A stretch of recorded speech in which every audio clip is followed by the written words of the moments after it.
Diga, fala comigo. Eu preciso ouvir tua voz. Toma o seu assento, por gentileza, não vá para outro lugar. Tenha toda a atenção e toda a concentração à palavra do Senhor nessa hora. Tudo que o Senhor vai te ensinar. Amém? Tira um pouco do ganho aí para nós não. Nós estamos falando, a terceira vez já hoje, que nós vamos conversar sobre o tema alguém que Deus pode usar. Diga isso, alguém que Deus pode usar. Tem alguém aqui que queira ser usado pelo Senhor? Levante suas mãos, aqueles que querem ser usados por Deus. Querem mesmo? Deus quer usar pessoas. Deus faz nessa terra tudo através das pessoas. Somente os seres humanos foram feitos à imagem e semelhança de Deus. Só os seres humanos, mais ninguém. Quando alguém fala para mim assim, pastor, o senhor crê que há vidas em outros planetas? Vidas podem ter, vidas podem até ter, ou tem originalmente, ou a gente vai mandar para lá. Mas os seres humanos foram feitos a coroa da criação de Deus. Depois de nós, só o Criador. Amém, irmãos? Depois do ser humano, só Ele. Só Ele. E é incomparável, é insondável. Ele se limitou falando conosco. Ele se esvaziou falando conosco. Ele se esvazia nos usando. Amém? Então esse é o tema que a gente tem abordado. Essa já é a terceira vez. Alguém que Deus pode usar. O primeiro exemplo que nós pegamos é o exemplo do irmão Noé. Quem aqui conhece o Noé? Ouviu sobre o Noé? Leu sobre o Noé? Quando você pergunta para alguém, quem é o Noé? Aí você fala o quê? É o carinha da arca. É o carinha da arca. A Bíblia não diz isso. Não é o carinha da arca. Sabe o que a Bíblia diz? Quando ela fala sobre a história de Noé, ela fala, Noé foi um homem que andava com Deus e ponto. E aí? Amém, irmãos? Amém? Talvez eu decepcione você que acabou de agora chegar na idade adulta.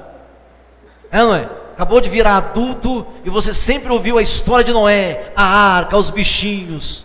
A história de Noé, diz a Bíblia, um homem que andava com Deus. Quem é a pessoa que Deus vai usar? A pessoa com quem Ele possa andar.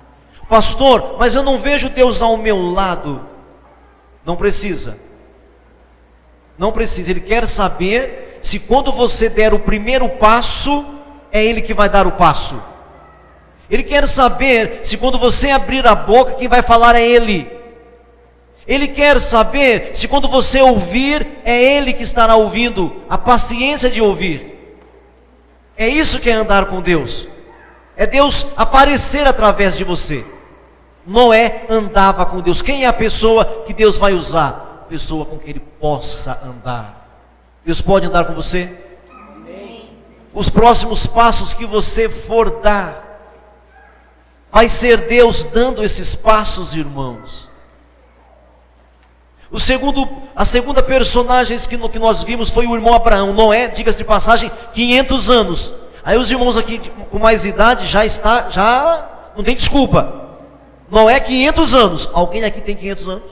Não, né? Então Noé te humilha, hein? Os irmãos aqui estão com uns 99, 101, 102. Sabe assim? Os irmãos que estão com 101, 102. Tipo assim, o irmão Renan, 101. O irmão ali, o Vante, com 102. Amém, irmãos? Então os irmãos que estão com 100 anos, pronto. Não tem mais desculpa. O Noé foi com 500 anos, meu Deus do céu.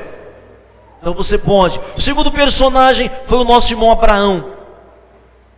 Qual foi a frase que eu falei? Deus contava com Abraão. Quem é a pessoa que Deus vai usar? A pessoa com quem Ele possa contar e para quem Ele possa contar tudo. Deus pode te contar as coisas. Lembra do versículo? Esconderia eu, Deus dizendo de Abraão, ocultaria eu de Abraão o que eu estou para fazer? Olha que grau de intimidade. Eu esconderia do meu amigo Abraão o que eu estou para fazer. Deus pode falar isso de nós, irmãos. E quando eu digo isso, não quer dizer que você tenha que trabalhar na NASA. Não. Ou nas Nações Unidas, também não.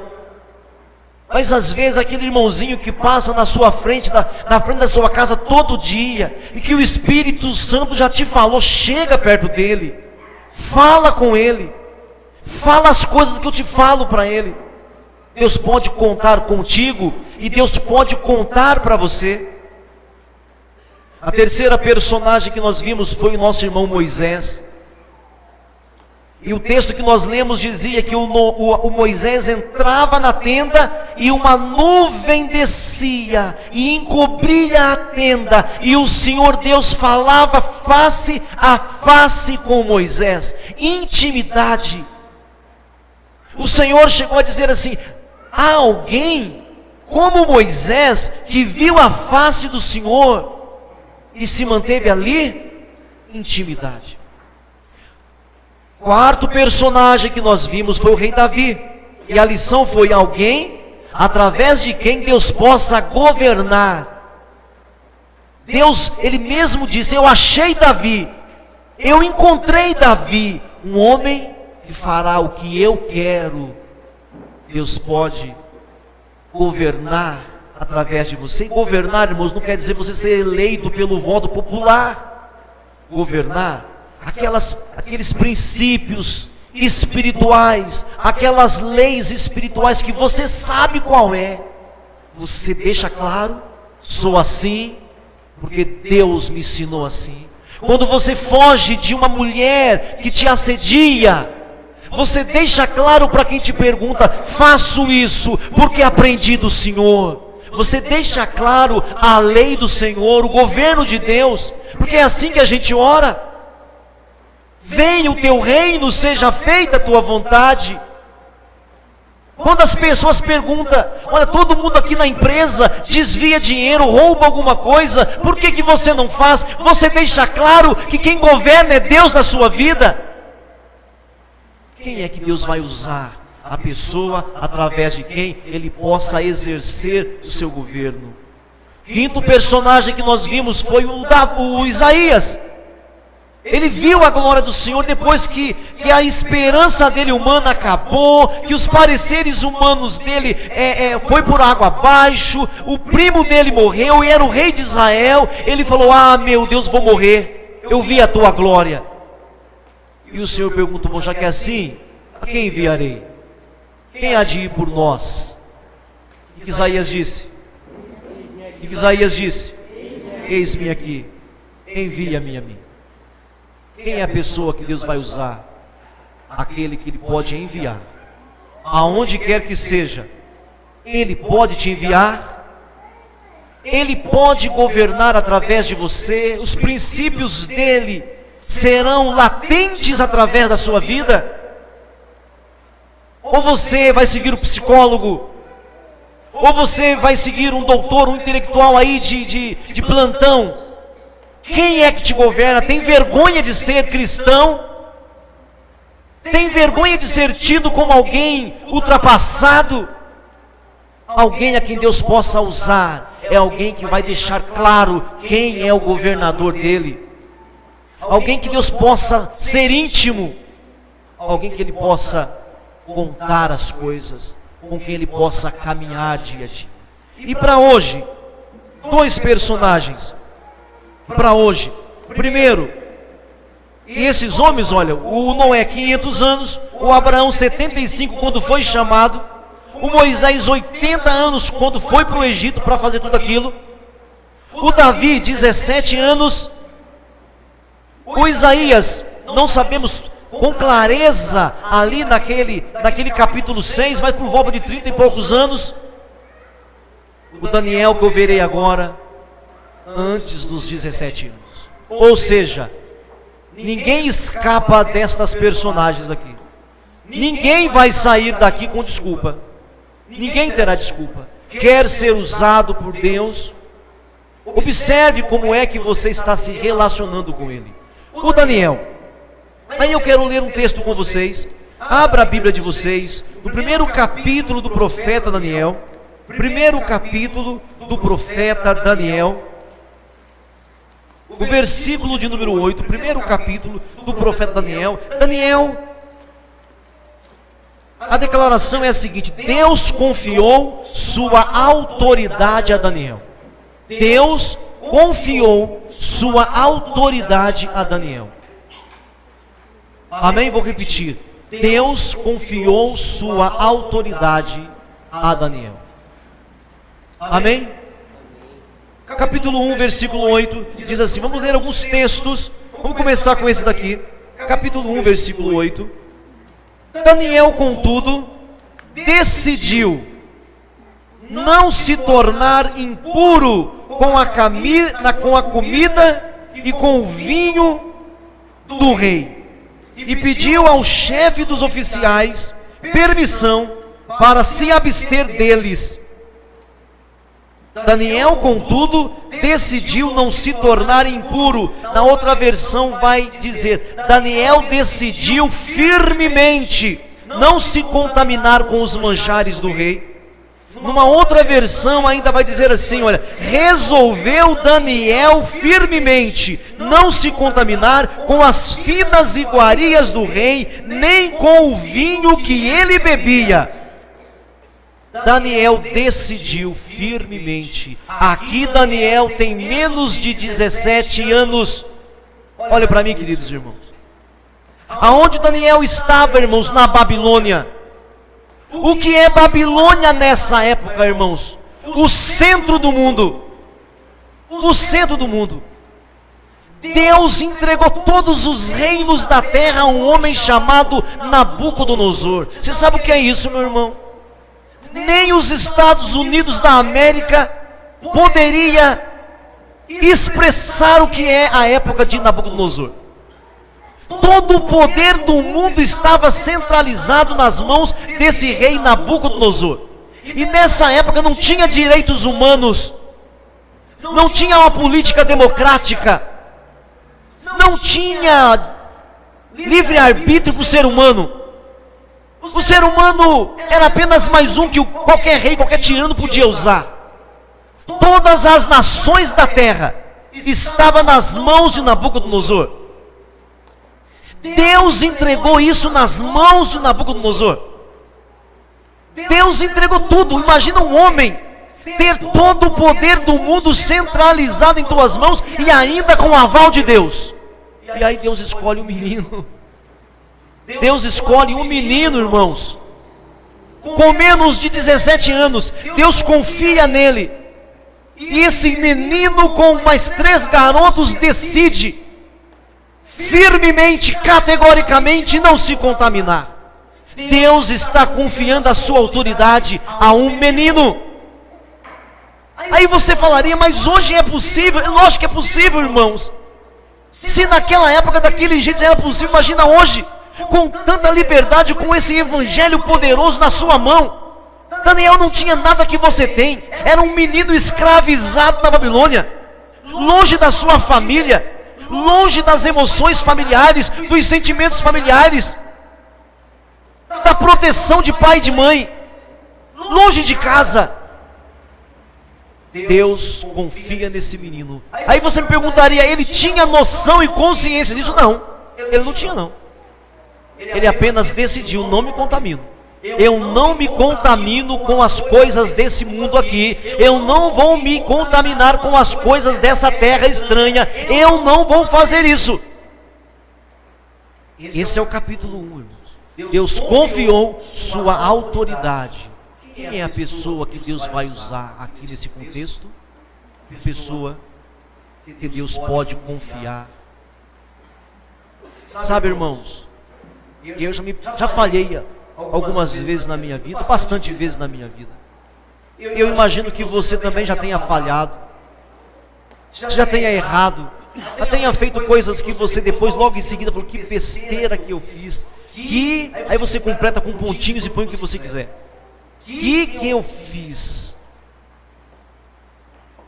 Quando você busca a Deus, quando você busca a face do Senhor, Você desesperado, parece que você acabou com o mundo, parece que você soltou uma bomba no planeta. Aí vem o Senhor e diz para você: eu te escolhi, eu te chamei, eu te chamei, meu filho. Deus está falando isso para irmãos e irmãs aqui, para homens e mulheres aqui nessa noite. Agora Ele pode confiar em você. Uma coisa é Ele perdoar você, uma coisa é Ele falar: continua na minha presença, meu filho. Outra coisa, Deus pode confiar em você, a autoridade dEle. Porque aqui, para começar, sem instrução forte, sem instrução intensa, o Daniel decide firmemente. Ele poderia entrar no esquema, irmãos. Afinal de contas, ele teria desculpas. Ele estava num mundo estranho, num lugar estranho, numa pátria estranha. Um rei tirano. Um rei que você vai ver aqui para frente, se você for ler a Bíblia, que ele mandava matar quem ele queria, a hora que ele queria. Mas o Daniel decide firmemente não se contaminar. Leia comigo outro texto. Capítulo 2 agora, por gentileza. Capítulo 2, o versículo 46. Vou ler na NVI, linguagem mais atualizada. Daniel capítulo 2, verso 46, vai dizer assim, ó: então o rei Nabucodonosor caiu sobre a sua face e adorou a quem, gente? Quem adorou a Daniel? Quem? O Nabucodonosor, irmãos. Irmãos, nós não estamos falando do prefeito Tocuzuma, irmãos. Nós não estamos falando do Alckmin, irmão, do governador Alckmin. Nós não estamos falando do Michel Temer, irmãos. O rei Nabucodonosor, governador do mundo. Não é governador do Oriente, é do mundo. Teve um sonho. E o sonho lhe perturbou o rei. O rei ficou perturbado com o sonho. Mas Deus conta para Daniel o sonho. E Daniel conta para o rei. O rei quer matar meio mundo por causa desse sonho. O rei quer acabar com todo mundo porque ninguém sabe o sonho. E os sábios malandros ainda falam assim: conta o sonho, rei. O senhor conta o sonho, eu conto a interpretação. Irmãos, até eu, né? Sem nem orar. Se você me contar um sonho, eu dou uma interpretação. Eu falo: isso aí é um coelho que vai sair da sua vida. É um sapo que passa na sua frente. Os sábios chegou assim: conta o sonho, rei. Se eu conto o sonho, eu conto a interpretação. O rei falou o seguinte: vocês têm 48 horas. Se não me interpretar o sonho, amanhã, ó, todo mundo sem cabeça. Amém, irmãos? Mas Deus contou para Daniel. Deus pode confiar em você essas coisas, irmãos? Ou você vai querer ser vereador? Se eu tivesse uma chance. Ou você se descobrir uma coisa muito boa em Suzano aqui, vai querer ser prefeito. Deus contou para Daniel. E Daniel relatou o sonho para o rei. Aí o rei faz isso. Olha o rei poderoso. Olha de novo aí. Então o rei Nabucodonosor caiu sobre a sua face e adorou a Daniel. E ordenou que lhe oferecessem uma oblação e perfumes suaves. Isso era oferecido a deuses, irmãos. Isso era uma oferenda a deuses. E o interessante, irmãos, é o procedimento de Deus.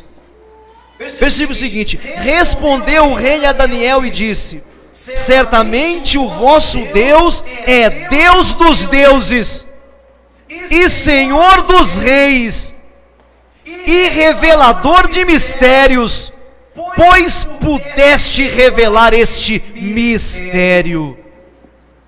Então o rei engrandeceu a Daniel, ele lhe deu muitas e grandes dádivas, e o pôs por governador de toda a província da Babilônia, como também o fez chefe dos governadores sobre todos os sábios de Babilônia.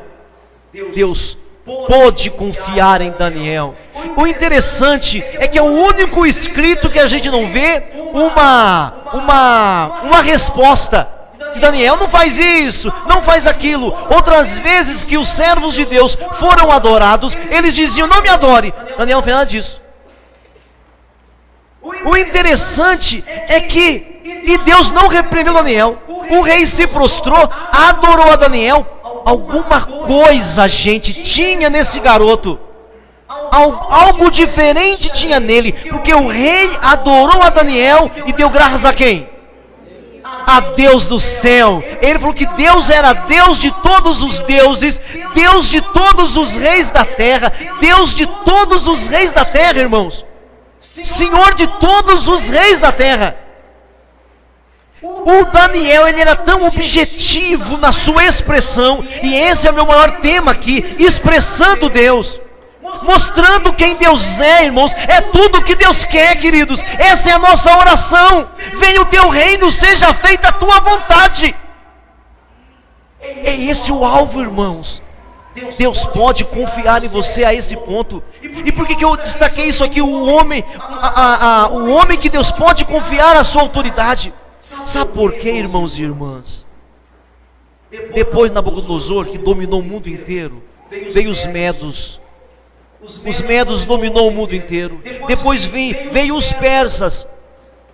Os persas também dominou o mundo, e cada um que vinha fazia algo diferente, descobria coisas diferentes. Por exemplo, na época dos persas, eles conseguiram fazer os grandes canais de rios, os grandes desvios dos braços dos rios. Eles conseguiam fazer levantamento de água para que os barcos navegassem de um rio para outro rio. Foi um tempo de crescimento, de desenvolvimento tremendo. Mas todos os reis comiam nas mãos de Daniel. Veio Nabucodonosor na mão de Daniel. Veio o Dario, comia na mão de Daniel. Dario o Medo. Veio Ciro o Persa, comia nas mãos de Daniel. Deus confiou a sua autoridade a um menino. E quando chega lá no capítulo 12, Daniel já está com 65 anos. E sabe de uma coisa interessante que me tira o chão? É o único personagem na Bíblia que nós não achamos nenhuma exortação. Estou falando que ele não errou. Todos os personagens escriturísticos, a gente vê alguma exortação para Abraão ou para Noé, uma exortação, uma correção para o Davi, mas Daniel a gente não vê. É uma coisa que me tira o sono. Deus confiava em Daniel, a sua própria autoridade de Deus. Ele confiou a sua autoridade divina a Daniel, a ponto dos reis da terra não tomarem uma decisão sem falar com esse menino, depois esse homem de meia idade e depois esse homem de terceira idade. Deus pode confiar em você, irmãos. Pastor, eu pisei na bola, mas daqui para frente Ele pode confiar em você, irmão. Ou você vai se deixar levar pelo primeiro amigo que aparecer? Você prefere os seus amigos do que a Deus? Você prefere os seus colegas do que a Deus? Você prefere o seu cônjuge do que a Deus? Irmãos e irmãs, nós não sabemos o nome da esposa de Daniel. Nós não sabemos. Nós não sabemos quase nada da vida familiar de Daniel. Mas sabemos que ele teve uma vida na Babilônia. Quase nada. Mas nós sabemos tudo de Daniel e de Deus. Você está entendendo, irmãos? Quando Jesus nos ensina, aquele que não deixa pai, mãe, irmãos, irmãs, filhos, filha, esposo, esposa e ainda a própria vida, não é digno de mim. Quando a gente ouve Jesus falando isso, a gente acha que é demais, é exagero. Nós não conhecemos nada sobre Daniel, só os amigos dele mesmo. E porque os amigos dele também fazia parte integral do ministério ali na Babilônia, irmãos. Deus pode confiar em você. Porque às vezes a gente fala assim: eu confio em Deus, irmão. Normal, né, irmão? Você confiar em Deus, normal, né? Diga para o seu vizinho: normal, irmão. Você confiar em Deus, normal, né, irmão? Se você conseguir falar assim, quantos anos a terra tem, aí eu falo para você não confiar nele não. Deus pode confiar em você, irmão. Ele quer confiar em pessoas. Ele quer que você seja um representante dele. Deus confiou a Daniel a sua autoridade, a ponto desse rei se prostrar diante dele e falar assim: não tenho Deus como teu Deus. Amém, irmãos queridos? Então, a lição que nós tiramos aqui: Daniel não comeu quando o rei mandou. Daniel não calou quando teve que corrigir o rei e chamar a atenção do rei. Porque esse rei vai chegar uma hora que ele vai comer grama. Daniel corrigiu. Daniel não se calou quando decretou que Babilônia ia sumir do mapa. Vou repetir: Daniel não comeu quando o rei mandou comer. Daniel não se calou quando teve que corrigir o rei. Ele não se calou, ele corrigiu e chamou a atenção do rei. E disse que o rei ia ser como um cavalo. E o rei foi como um cavalo, como um boi. Ele não se calou quando decretou: Babilônia cairá. E depois de Babilônia os medos cairão. A Pérsia cairá. Ele disse isso. Deus confiou em Daniel. Deus pode confiar em nós, irmãos e irmãs. E o último personagem que eu quero finalizar com vocês é a vida do apóstolo Paulo. E aí a gente tem que começar realmente seguindo o princípio bíblico, né, irmãos? A Bíblia fala assim que Deus usa as coisas que não são. Então a gente vai lá em cima com Daniel e agora vamos lá embaixo com Paulo. A gente foi lá em cima, um menino que estava acima de um rei que governava sobre todos os reis. Agora vamos pegar esse Paulo. Esse Paulo disse sobre si mesmo: eu considero a minha vida nada, desde que eu faça a vontade de Deus. Eu considero a minha vida nada, desde que eu faça a vontade de Deus. Mas a lição aqui do Paulo é a seguinte: Deus vivia através do Paulo. Quer ver só? Presta atenção aqui em mim. Olha só, os irmãos aqui à minha direita. Quem foi que disse: Cristo vive em mim? Os irmãos aqui do meio, quem disse: Cristo vive em mim? Os irmãos à minha esquerda aqui, quem disse: vivo não mais eu? Paulo. Vivo não mais eu. Deus vivia através de Paulo. E muitos de nós aqui falamos assim. Quando não falamos, insinuamos: eu preciso viver. Eu preciso aproveitar minha juventude. Eu preciso aproveitar minha adolescência. Ninguém aproveitou mais a adolescência do que o Daniel, do que o José, do que os homens da Bíblia. Quando você fala tem que aproveitar, você não vai aproveitar, porque a Bíblia diz que aquele que quer ganhar a sua vida, perdê-la-á, mas aquele que perder a sua vida por causa do reino de Deus, achá-la-á. Você está vendo, irmãos? Deus vivia através do Paulo, não era o Paulo que vivia. Quer ver comigo o texto? Abra sua Bíblia aí comigo em Gálatas, Novo Testamento. Gálatas, Novo Testamento. Viu como vocês sabem? Paulo era um morto-vivo. E isso é um elogio. Porque ser morto-vivo, às vezes, parece um xingamento. Paulo era um morto-vivo. Ele morto, Jesus vivo através dele. Deus quer estar vivo através de você. Às vezes eu vejo os irmãos orando como se fosse morto. Às vezes eu vejo os irmãos pregando como se fosse morto. Às vezes eu fico vendo televisão, fico vendo aquelas pessoas falarem como se Deus fosse morto. O nosso Deus não está morto, irmãos. O nosso Deus não está morto, igreja. O nosso Deus está vivo, irmãos. E Ele vive através do seu povo. Ele fala através do seu povo, irmãos. Veja comigo o Gálatas capítulo 2. Gálatas capítulo 2, o versículo de número 19. 19 e 20. Gálatas capítulo 2, verso 19. Porque eu, pela lei, eu estou morto para a lei, para viver para Deus. Verso 20. Já estou, o quê? Mais alto, já estou crucificado com Cristo. E vivo não mais, mas Cristo vive em mim. E a vida que agora vivo nesta carne, vivo-a na fé do Filho de Deus, o qual me amou e se entregou por mim. Vivo não mais eu, mas Cristo vivo em mim. E a vida que agora vivo na carne, eu vivo-a na fé do Filho de Deus.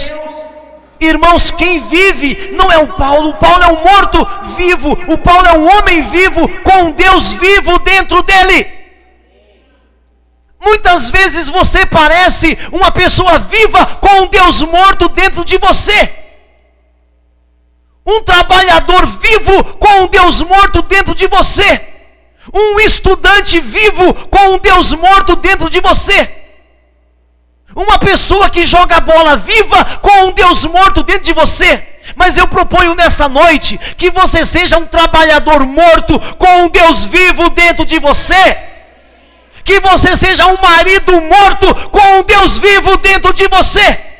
Que você seja uma mãe morta, mas com um Deus vivo dentro de você. Que você seja um universitário morto com um Deus vivo dentro de você. Porque é assim que o cristão vive, meu irmão. Deus pode viver através de você. Ele pode falar através da sua boca, ou na sua boca manda você. Como às vezes você insinua, na minha boca mando eu, na minha casa mando eu, aqui no meu carro mando eu, no meu bolso mando eu. Ah, meu irmão, você precisava andar com o apóstolo Paulo. Andar com o apóstolo Paulo, nada era dele. Ele não considerava a vida preciosa. Ele não considerava esse mundo precioso. Ele pode viver através de você, querido. Ele pode falar através de você. Ele pode caminhar através de você. Ele pode abraçar alguém através de você. Vivo não mais eu, mas Cristo vive em mim. E a vida que eu vivo na minha carne, eu vivo para Deus. Gente morta com Deus vivo é garantia de sucesso. Gente morta com Deus vivo dentro dela é certeza de vida eterna. Gente morta com Deus vivo dentro de si é certeza de sucesso, meu irmão. Mas gente viva não terá um Deus vivo. Está me ouvindo, irmão? Gente viva não tem Deus vivo. Deus só é vivo quando a gente é morto. Ouviu? Vou repetir. Se você é vivo, Deus não é vivo dentro de você. Se você estiver vivo, Deus não estará vivo dentro de você. A sua boca não será a boca de Deus. Os seus pés não serão os pés de Deus. As suas mãos não serão as mãos de Deus. Gente viva não tem Deus vivo. Gente morta, Deus está vivo. Ele escolheu as coisas vãs do mundo para enlouquecer as sábias. Pegou, irmão? Você pegou, irmão? Ele escolheu as coisas que não são para envergonhar as que são. Ele pegou as coisas que não têm nenhum valor para envergonhar aquelas supervalorosas. De que lado você está, meu irmão? Você quer ser a pessoa viva, achando que tem um Deus vivo? Não se engane. Deus não é vivo em gente viva. Deus é vivo em gente que se considera morta. Deus é vivo em pessoas que consideram a sua vida nada preciosa. Amém, irmãos? Tá difícil de engolir esse discurso, irmão? Hein, marido? A sua esposa acha que você está vivo ou está morto, marido? Nem olha para ela agora, viu? E a sua esposa? E você, esposa? Seu marido considera que você está viva ou está morta? E vocês, pais? Os seus filhos consideram que vocês estão bem vivos ou mortos? Vivo não mais eu, mas Cristo vive em mim. Quem é a pessoa que Deus vai usar? A pessoa através de quem Deus pode estar vivo. Deus pode viver. Curva sua cabeça, feche os seus olhos agora, em nome de Jesus. Feche os seus olhos nesse momento. Curva sua cabeça. Quem vive em você? Quem vive através